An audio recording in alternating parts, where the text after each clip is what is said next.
സാമ്പത്തിക അച്ചടക്കത്തിന് കണക്കുകൾ എഴുതി വെക്കണമെന്നാണ് വിദഗ്ധർ പറയുന്നത്. അതുപോലെ തന്നെയാണ് ആരോഗ്യത്തെക്കുറിച്ചും ചെയ്യേണ്ട ജോലികളെക്കുറിച്ചും കഴിക്കുന്ന ഭക്ഷണത്തെക്കുറിച്ചും നോക്കൂ.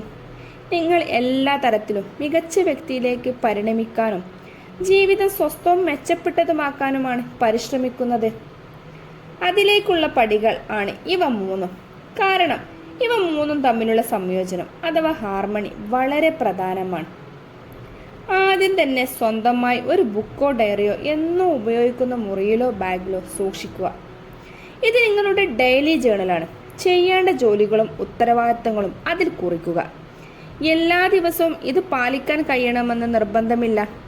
അതിനാൽ തന്നെ പ്രയോറിറ്റി അഥവാ പരിഗണനാക്രമം നിശ്ചയിക്കണം. മറ്റൊന്ന് കഴിക്കുന്ന ഭക്ഷണമാണ്. ഇതിന് എന്തിനാണ് കണക്കെന്ന് ഓർക്കേണ്ട. കഴിച്ച ഭക്ഷണ പദാർത്ഥങ്ങൾ എഴുതി നോക്കൂ.